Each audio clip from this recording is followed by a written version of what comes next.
All right, let's pull back the curtain on something that's usually wrapped up in a lot of mystery and, let's be honest, a ton of Hollywood hype: cyber attacks.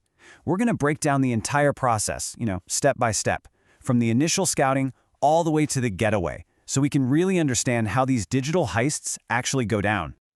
So, first things first, forget that image of a hacker in a dark room just furiously typing glowing green code. A real cyber attack, it's less like magic and a whole lot more like a carefully planned out mission. It's a very methodical process, and it uses a pretty specific set of digital tools.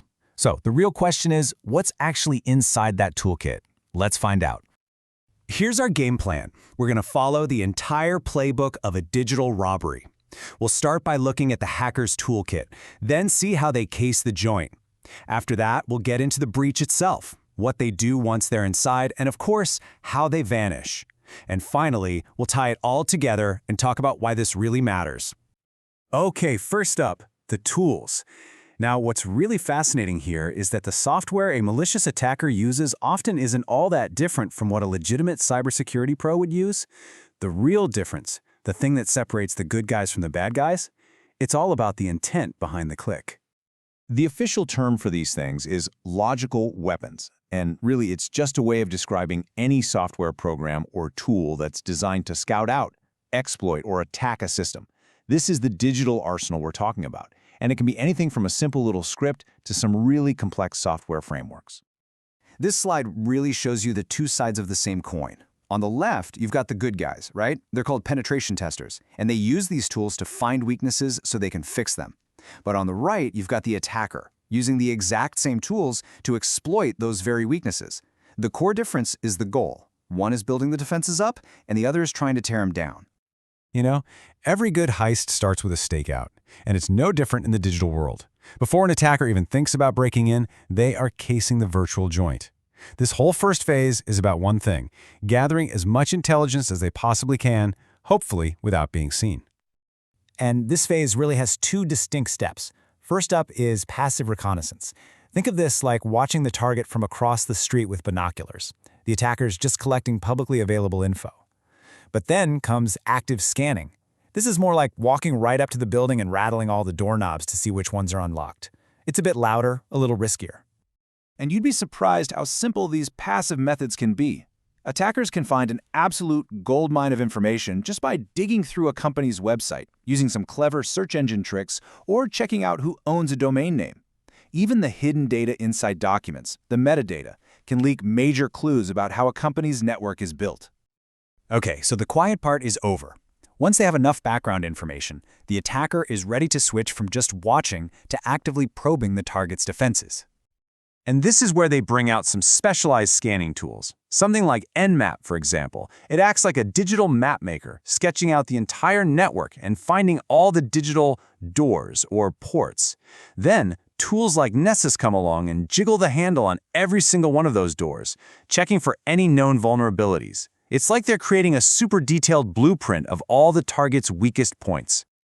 So, with that detailed map of weak points in hand, the next logical step is, well, the breach. This is the moment where the attacker takes all that intelligence and actually uses it to get inside the system. But here's a really critical distinction. Getting that initial access, maybe through a low-level user account or something, that's just step one. The real goal is to escalate privilege, to go from being a regular user to being an administrator, the person with the keys to the entire kingdom. And that requires a whole different set of tools. You've got password crackers, which are pretty straightforward. They just try to break passwords. But the real heavy hitters are platforms like Metasploit. The best way to think of it is like a Swiss Army knife for hackers. It's packed with this huge library of pre-built attacks for thousands of known vulnerabilities, which makes finding and using an exploit incredibly fast. So the attacker is in, and they have control. What now? Well, the mission kind of splits into two main objectives. First, getting all the valuable data out. That's called exfiltration. And second, making absolutely sure they can get back in later. That's known as sustainment. Sneaking data out without setting off any alarms is basically an art form. As you can see here, they've got a lot of tricks. They might encrypt it or use something called steganography to hide the data inside a totally normal-looking picture file. Or they can use tunneling, which basically wraps the stolen data up so it looks just like regular internet traffic. They can even use totally separate channels to sneak it out. Look, breaking in is hard work. so attackers want to make sure they can get back in the easy way next time. They might create their own hidden admin account. That's like making a secret copy of the master key.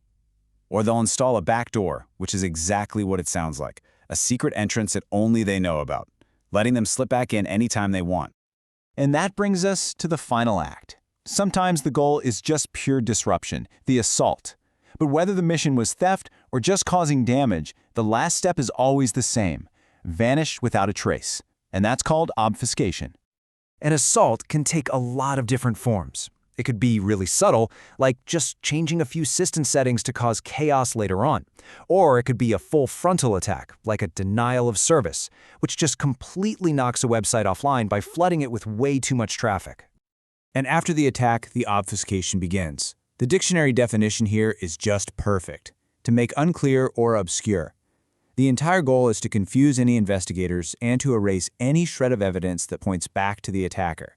It's the digital equivalent of wiping away every single fingerprint at a crime scene.